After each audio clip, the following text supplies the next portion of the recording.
Paris-Dakar Rally with Euromaster, the European tyre specialist. And Mitsubishi Motors Corporation.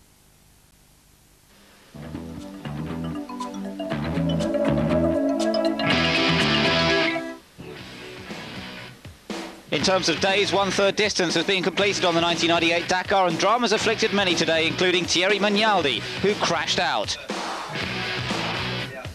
The stage was won by Jaroslav Katrinak, the first Slovenian to win a stage of the Dakar.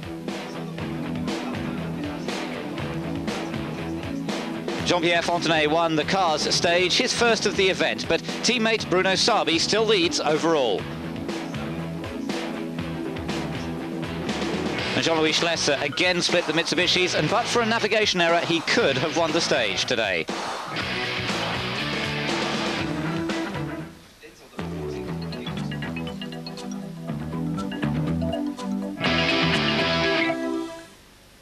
Yesterday, the story was all about how Stefan Peter-Hansel and a couple of his compatriots got lost. He, Kari Tiernan and Alain Perez took the wrong route. It wasn't particularly clearly marked, and Peter-Hansel lost around 20 minutes as a result. It dropped him down to 8th position overall. Bad news for him. Good news for Fabrizio Mioni here, who won the stage and moved up into 2nd position overall.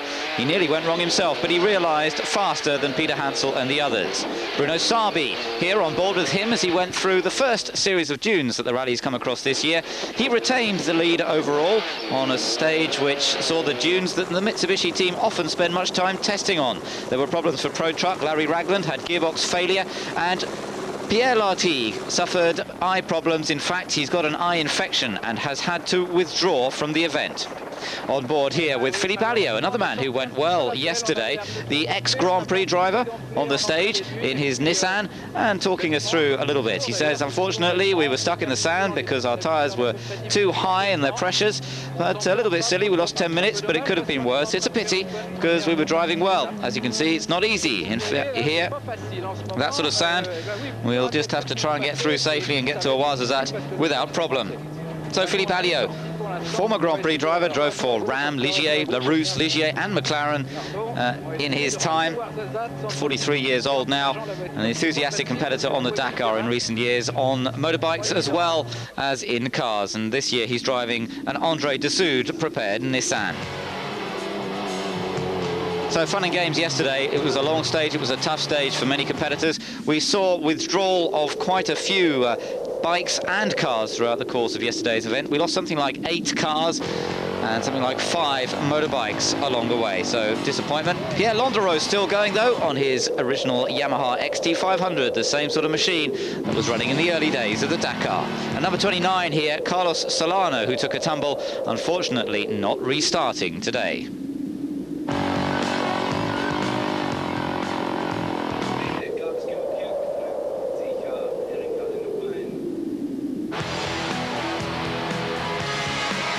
Bruno Sabi had to try and pick his way through the bikers through those sand dunes. The 1993 winner has been in the lead since the start of the rally.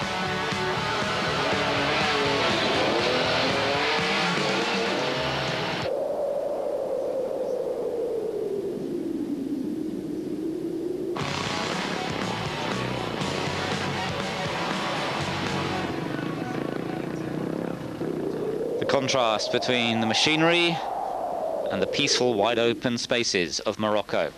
And so they reached the Bivouac at Ouarzazate for last night's halt, and the celebrations of the Galette de Roi, the King's Festival, celebration of Epiphany, and that was going on last night in the Bivouac in Ouarzazate. Quite cold temperatures though, it was around -5 degrees C. They might be on the edge of the Sahara Desert, but it still gets very chilly indeed. And presents being handed out along with the Galette de Roi Festival. André Dessoude also there to pick up a little bit of a gift. In fact, although it looked like it was all fun and games last night in the Bivouac, there were some protests going on from the motorcycle teams about the GPS system that's been supplied by the organisers. Some of the bikes are finding that they're not proving very reliable. They're not picking out their checkpoints as accurately as they should do. And, well, André Dessoude got himself a nice watch, but as I say, certainly some of those bike teams are a bit concerned about the GPS systems as supplied by the organisers this year.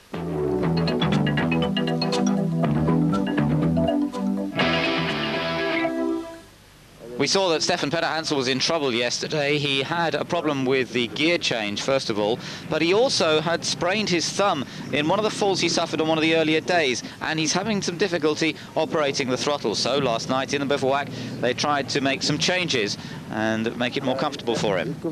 He says, I hurt my thumb yesterday, and I've asked for a bigger throttle grip, but in fact, it's really not proving any better. I have less feeling like that, so I think I'll keep the standard one for now. Confortable, ça va pas, c'est pas la même, on n'a pas la même position, pas la même sensibilité, donc je vais remettre l'origine. So working his mechanics hard, but they're used to this kind of thing. But it was also those problems with the gear selector that had put him off a bit in the first place. That's partly why he got the navigation wrong yesterday, because he was having to change gear by hand. He broke this spare part on the shift pedal, and this spare part is directly in contact with this one. So this one to be on the same level to pass the speed. And the problem is that without this one, he can't pass the speed normally. So what we make on this bike, he has this safety selector here in case of problem. So what he made today is that he put this shift pedal just on this arm of transmission. So it was not comfortable for him to pass the speed. So he had to pass the speed with his hand, and it was a problem because it was not possible for him to concentrate on his driving and on his speed. So that's why he fell down today. So explanations there, and pass the speed I think means change gear in this case, because that's what Stefan was having to do, having to change gear by hand, and as Kowalski pointed out there, it did rather affect his concentration in navigation.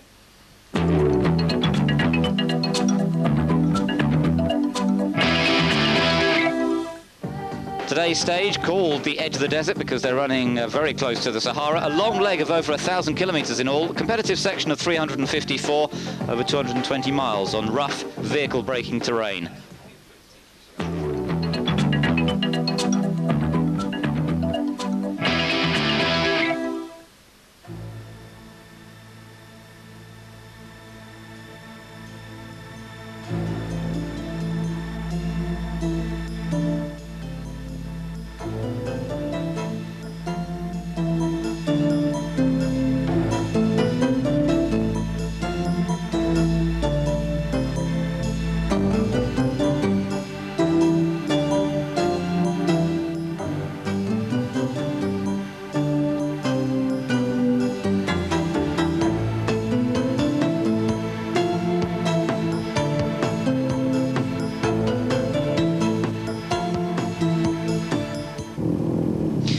Number 38 rider was fastest today, Jaroslav Katrinak, and he became the first Slovakian to take the fastest time on a stage of the Dakar. Fastest by only 16 seconds, but it moved him up into third place overall.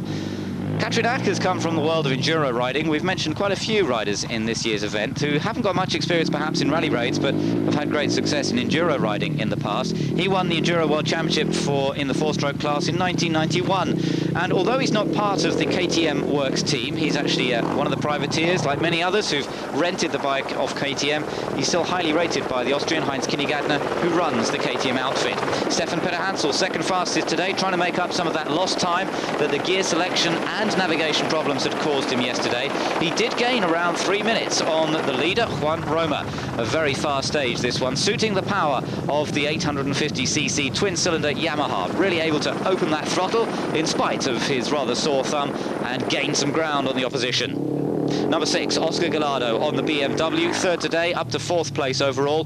One of the official factory riders. And BMW back in a rally raid for the first time in 13 years this time. Using the F650, it's a single-cylinder bike. It's slightly heavier than the KTM, but it's proving to be pretty rapid. And Oscar Gallardo and Eddie Orioli are performing well.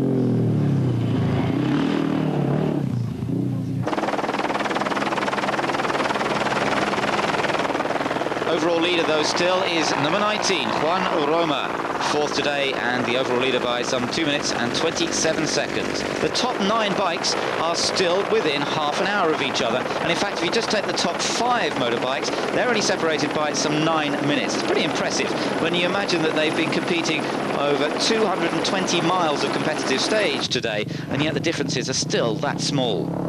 Richard Sanct was 5th today, 6th overall. Problems for fellow French KTM rider today, though, Alain Perez, who suffered engine failure and was stranded out on the stage.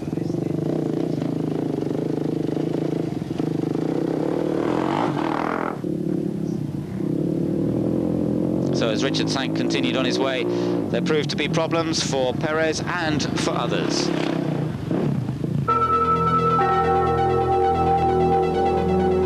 Oriol on the radio, explaining back to base what had happened. Thierry Magnaldi, one of the favourites for the event, fallen early in the stage, damaged the fuel tank badly of his motorbike, basically irreparable, also damaged his wrist, possibly broken it. He fell on Château-Lestour on the second day of the event, and now he's out altogether.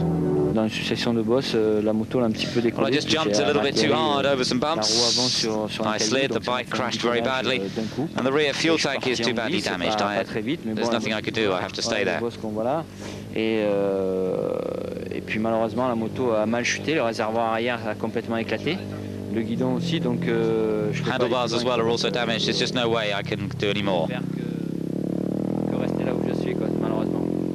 So disappointment indeed for Thierry Magnaldi, who was one of the fancied runners. Problems here for Andy Hayden, the Australian rider, on board his KTM, but thankfully he managed to get himself going once again. One or two disappointments all the way down the order today.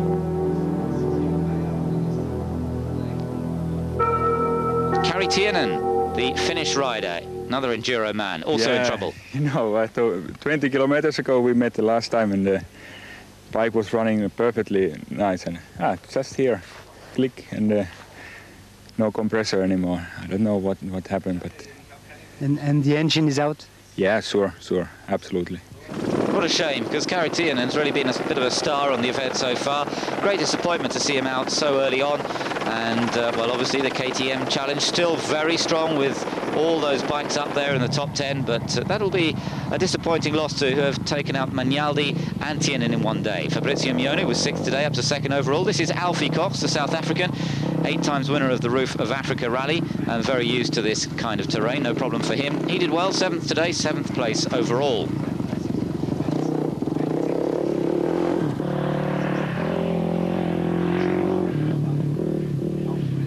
Jordi Algarons, the Spaniard, the experienced Spaniard, the man who's finished on the podium so many times in the Dakar, but still to step onto the top step. And going well, he was 8th today, 8th place overall, still losing a bit of ground though to the likes of Peter Hansel, and that really will matter at the end of it all. Can't afford to lose minutes at this stage. Eddie Orioli, 9th fastest, 9th place overall on the 2nd of the BMWs in the top 10. And a great performance from John Deacon, the British rider, 10th today, 10th overall, the KTM dealer from Plymouth. Finished 17th on the Dakar last year, failed to finish in 1996 when he dislocated his shoulder.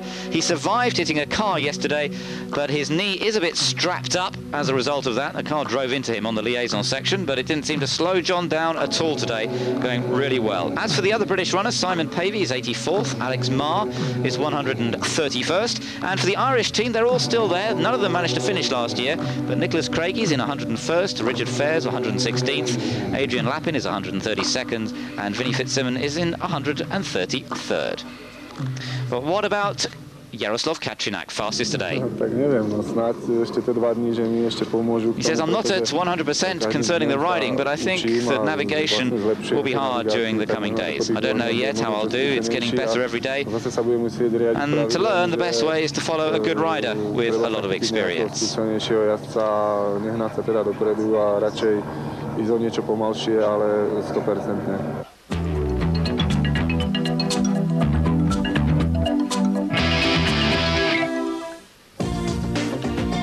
As we look at the result, we've just heard some news, in fact, from race headquarters, that there is a change to the result from today, and it looks as though Peter Hansel was actually fastest on the stage. After all, Kaczynak has been put down to 6th position, so it looks as though there are changes. In the overall standings, it means that Roma Mione are still 1 and 2, but Peter Hansel has moved up into 3rd place, so last-minute changes coming through. Peter Hansel moving back up the order.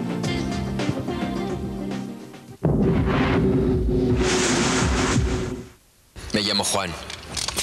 Soy un hombre muy solicitado, con una sólida reputación. Soy especialista y formo parte de la red más importante de Europa. Más de 9.000 profesionales dedicados a velar por su seguridad. Revisamos, reparamos y cambiamos los neumáticos de su coche si es necesario. Es nuestro oficio. A su entera satisfacción. Sabemos que es la mejor manera de volver a verle. Euromaster, the European tyre specialist.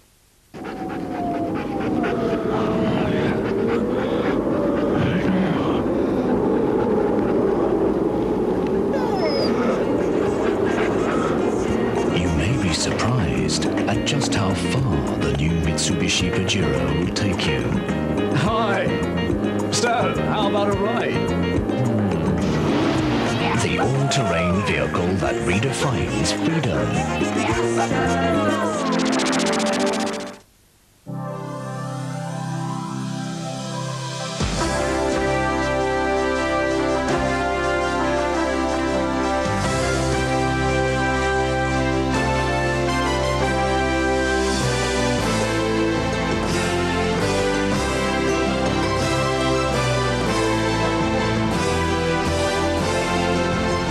Best in sports and recreation, make Malaysia your destination in 1998.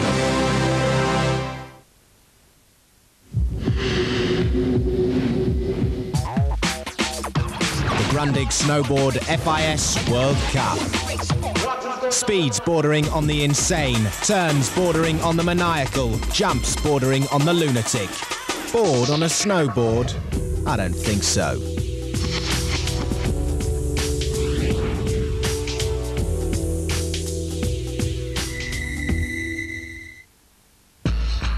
With Warsteiner, partner in the Eurosport team.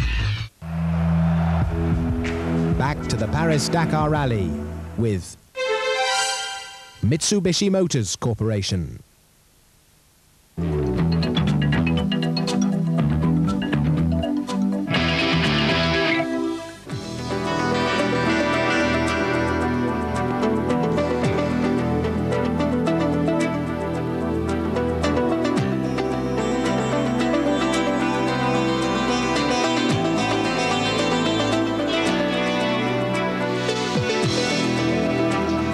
Open spaces of Africa exemplified today as the competitors continued to move south through Morocco. Looking at two competitors running alongside one another here, the number 277 of Sylvain Goutelin and the number 218 of Bruce Garland. Bruce Garland in the Isuzu from Australia, and Garland in 15th place in the T1 Isuzus, lying second in the T1 class behind Jean-Pierre Strugo, who's lying in 10th place overall, so it's a good performance this from the Australian. Aboard this machine, Sylvain Goutelin is a veteran of 3 Dakars. In fact, she finished the 1994 event all on her own, but she's been joined this year as co-driver by Marie-Claire Restu, who has been the world champion in judo. She was the world champion in the under 52 kilogram class in 1995 and the gold medal winner in Atlanta at the same weight. So a little bit of a change for Marie-Claire Restu, who's joined in as co-driver. It was a bit of a last minute thing, but Sylvain Goutelin, the driver, really wanted to complete the 20th Dakar in an all-girls outfit. And they're doing well at the moment. They're running in 33rd position. As I mentioned, Bruce Garland there, overtaking them during this stage, running in 15th place overall, but second in the standard T1 class. Bruno Sabi and the other Mitsubishis making their way through the stage and reaching another checkpoint.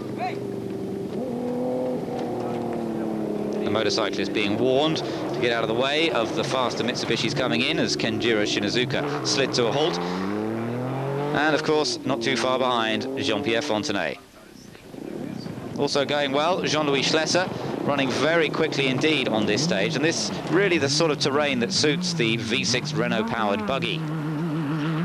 Pick up the stamp and off they go again. And in fact, a problem for Jutta Kleinschmidt from yesterday is that one of those stamps wasn't properly picked up. She was given a 3-hour penalty today because they said she didn't go to the checkpoint. She has appealed against that decision, saying that basically the marshal didn't stamp their book properly, and it looks as though that appeal will be upheld and she will get rid of that 3-hour penalty that she picked up today. There, Jutta Kleinschmidt picking up a stamp today, making very sure of it, and setting off once more.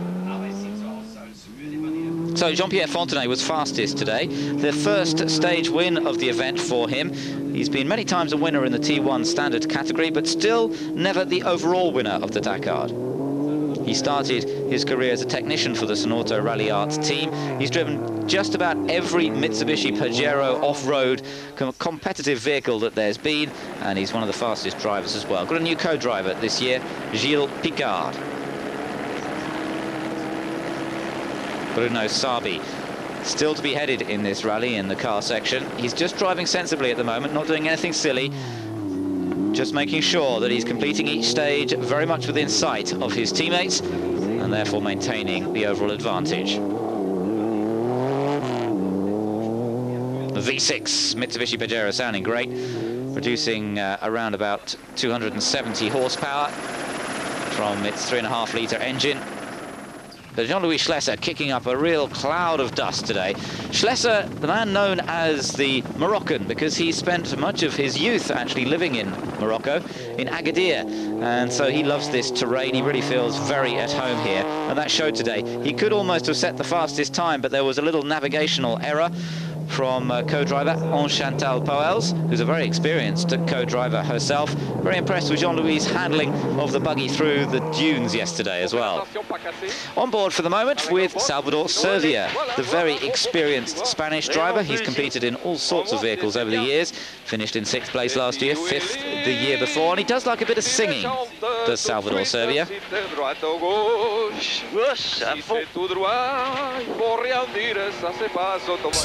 Mulhouse, Marseille, Montpellier. Every week, Eurosport gives you the chance to win a video game station along with a football game. And that's not all. You could also win Eurosport caps. To play, call right now. Good luck.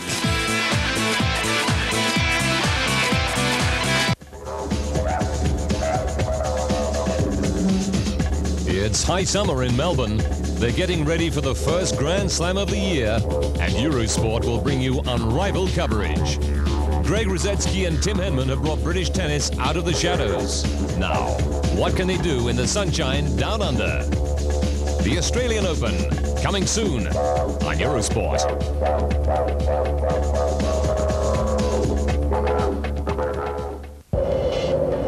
A grueling test of determination, strength and stamina.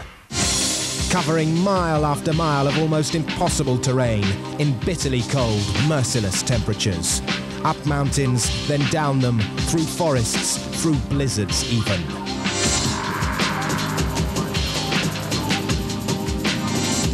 The cross-country skiing FIS World Cup from Ramsar, from Friday, live on Eurosport.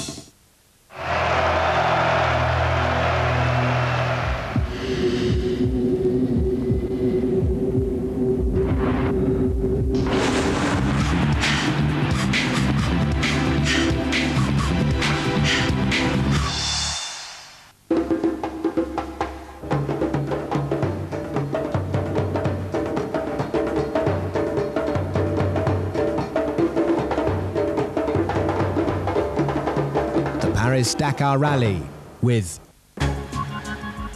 Euromaster, the European tyre specialist. And Mitsubishi Motors Corporation.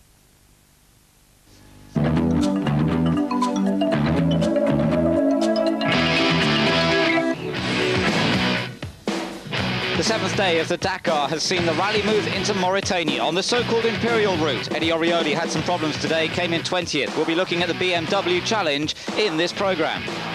Fastest on the bikes, Stefan Peter-Hansel, the Yamaha rider, regaining the overall lead today by 2 minutes and 25 seconds.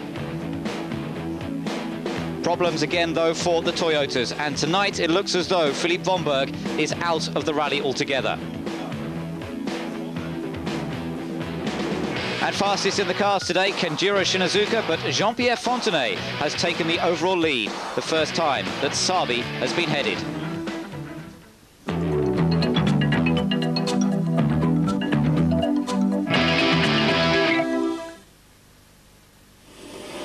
The main story of yesterday was the retirement of Thierry Magnaldi, the experienced Frenchman who fell from his KTM early on in the stage and badly damaged the fuel tank. he wasn't the only one to go out of the rally yesterday. Alain Perez and Kari Tiernan also suffered badly and certainly depleted KTM's attempts. Juan Roma retained the overall lead of the rally, though, on a KTM. The Spaniard riding extremely well in the early stages in Africa, even though he's less experienced than some of the others. The revised bike results saw Peter Hansel fastest and Jaroslav Katrinak down in 6th place on the stage. Bruno Sabi retained the lead in the cars in spite of a faster time from Fontenay. Henri Pescarolo was also going well. He was 7th fastest on a stage well suited to the Pro Truck.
And so on to today's stage. From Samara to Zouérat, 494 kilometres of special stage, now in Mauritania. No marked trails in some parts, also dunes and some real navigational work for the co-drivers.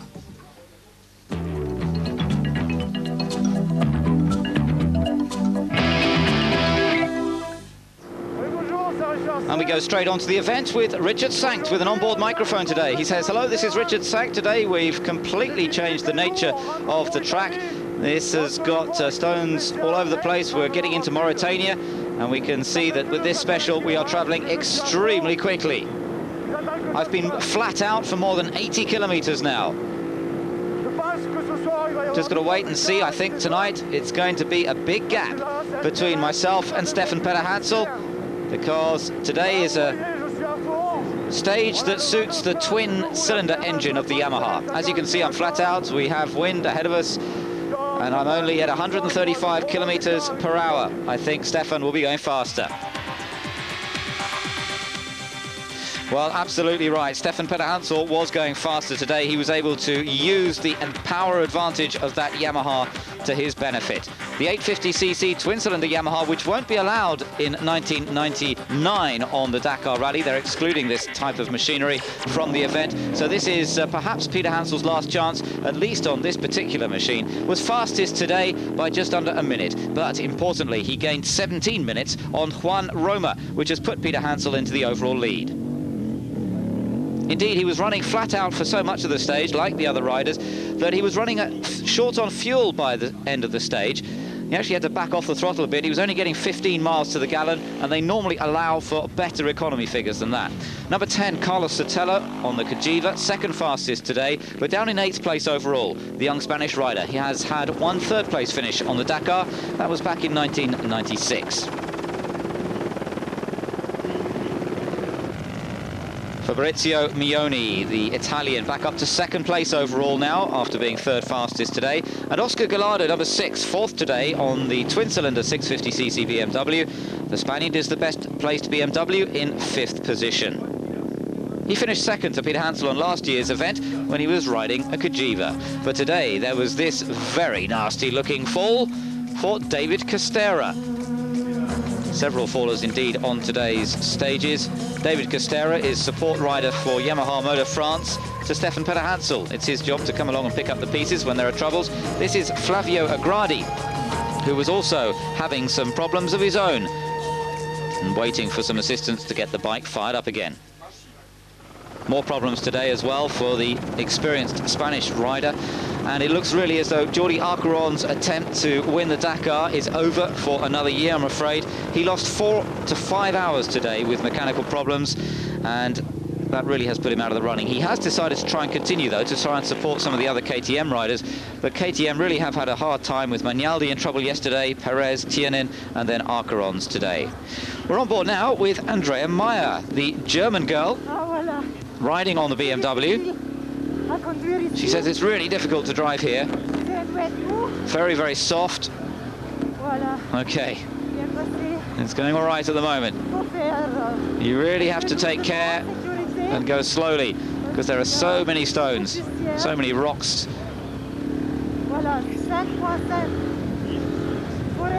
Here you have to keep on the right. I think we can build up a bit of speed here. So Andrea Meyer, the 29-year-old lady competitor from Bavaria, going well today. She completed the Dakar a couple of years ago in spite of a very nasty fall towards the end and won the ladies' trophy on that occasion. Alfie Cox here, the South African, also going well, as we see more pictures of Richard Sankt and Juan Roma, who dropped from the lead to 3rd place overall. Just going back to Alfie Cox for a moment, he made a nice comment this evening. He said he reckoned running so fast today on this stage. He said he'd never gone so fast for so long. He reckoned he needed Michael Doohan's World Championship bike fitted with studded tyres on a stage of this sort of speed. They really were going very, very quickly today. Jaroslav Katrina, the man we thought had won the stage yesterday, until we got results through very late indeed that showed that Peter Hansel had actually set the fastest time. Katrinak certainly suffering from what seems to be a bit of a glitch in the timing systems, but nonetheless Katrinak is in 7th place overall.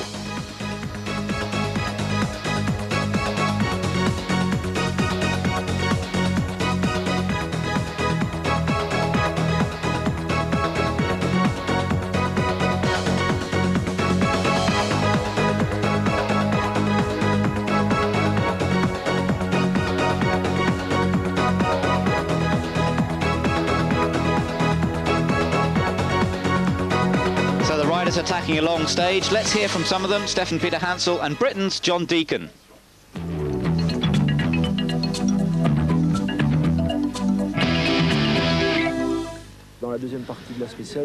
It was the second part of the stage. I used too much fuel. I was afraid that I wasn't actually going to even finish the stage. I had to back off and ride quite slowly for the last 150 kilometers so as not to run out of fuel before the end. It's a shame. I lost time in the second part, but it's still better than a couple of years ago. At the same place, on the same stage, I retired then, so obviously it's better now. There was a big hole the other side, and I just went straight in the hole and smashed my face on the road book and the GPS. So I was quite badly hurt, and the bike was upside down. It took me a while to get it going again. So it's been quite a physical day on the bike and also on the body.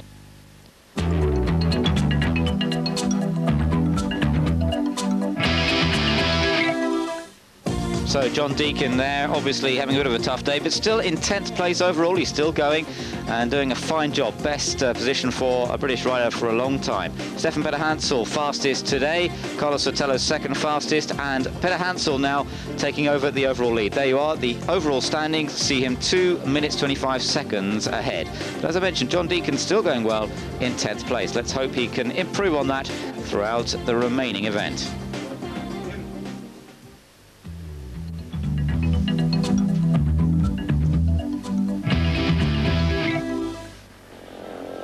Back in the early days once again, just looking at the BMW motorbike performance over the years. This year they're celebrating the 75th anniversary that a BMW bike rolled out of the BMW factory, and they've won the Dakar some 4 times. Hubert Auriol won it in 1981 and in 1983. Gaston Rayet won it in 84 and 85. But Hubert Auriol is happy to see them back. Everything was new. We didn't have the experience of the preparation of a bike. We didn't know what to do. So it was a time where the man was so important, and of course we needed to have a bike, but it was the experience that you could get from the track which was important. And that's what Hubert is trying to encourage as he continues running the Dakar. This year BMW back with an official team with 3 riders, Andrea Meyer, Oscar Gallardo and Jean Brucy. In my opinion, it's very important that BMW, as a worldwide manufacturer, comes back to the sport. I'm very happy about it. For myself, of course, it means having the best bike and the best support. They also signed up Eddie Orioli, and Orioli really as a 4 times winner. A great star to have on board. On this Dakar, I'm riding carefully. My main hope is to reach Dakar itself. My race tactic is to be fast enough, but also to look after the bike. I don't want to take too many risks. The guys running up front are going very quickly. Once again, I don't want to take risks. I want to get to Dakar, and there we'll see. And Richard Schalber, the team manager of the BMW attempt this year, saying we want to start as carefully as possible to take care of the equipment, and then at the halfway stage at Gao we can then assess where we are and if we should push harder. So the campaign from BMW continuing on its way with Oscar Gallardo, the top man from the BMW team at the moment, running competitively inside the top 10, in fact in 5th position overall.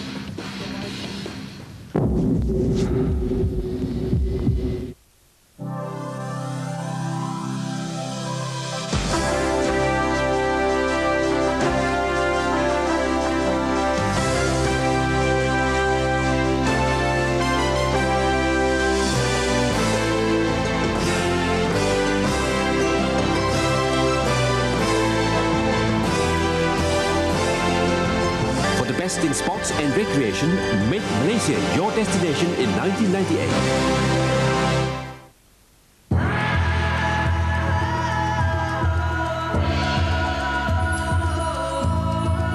Of all the tools we offer our partners, perhaps the most powerful are the ones that train, develop, and inspire every country's greatest resource. It's people. Chevron, the symbol of partnership.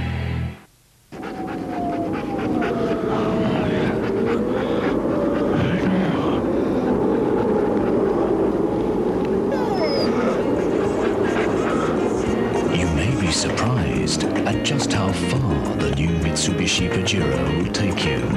Hi! So, how about a ride? The all-terrain vehicle that redefines freedom. Hallo, ich bin Norbert. In meiner Branche bin ich als Fachmann bekannt und gefragt. Ich arbeite für eine der bedeutendsten Handelsketten Europas. Mittlerweile gibt es schon mehr als 9000 Spezialisten wie mich, die für ihre Sicherheit da sind. Wir überprüfen, reparieren und wenn nötig wechseln ihre Reifen. Auf diesem Gebiet sind wir Profis. Für die Zufriedenheit unserer Kunden tun wir einfach alles. Damit sie gerne wiederkommen. Euromaster, the European tyre specialist.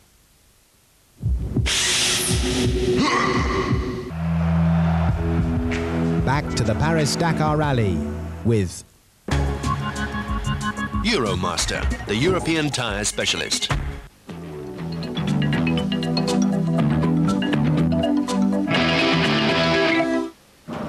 German lady competitor Jutta Kleinschmidt's going well in the Jean-Louis Schlesser buggy and running competitively with British co-driver Matthew Stevenson. She told us a bit more, though, about some of the problems that they've been encountering over the last day or so. Well, here we are at the Samara Bivouac. We arrived quite late because of the stage today of around 1,000 kilometers, around 360 kilometers of special stage. We were really quite late coming in. Everyone else, though, seemed to be even later. The stage today was without too many big problems for us, with the exception of an inoperative tripmaster. That meant that we had no distance reading. Only the symbols of the roadbook were of any help. Matthew did a great job because this handicap meant it was easy to lose concentration.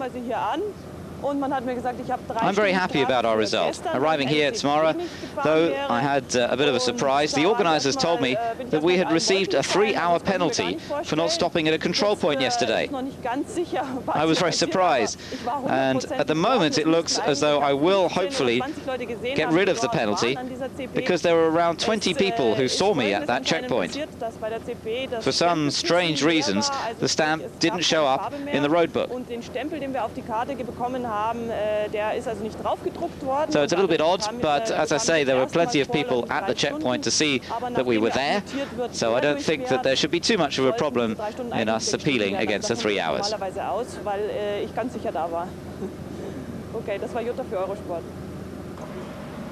So Jutta Kleinschmidt, that was last night before today's stage, in discussion with Jean-Louis Schlesser as they try to get those buggies up amongst the Mitsubishis that have been leading the event since day one.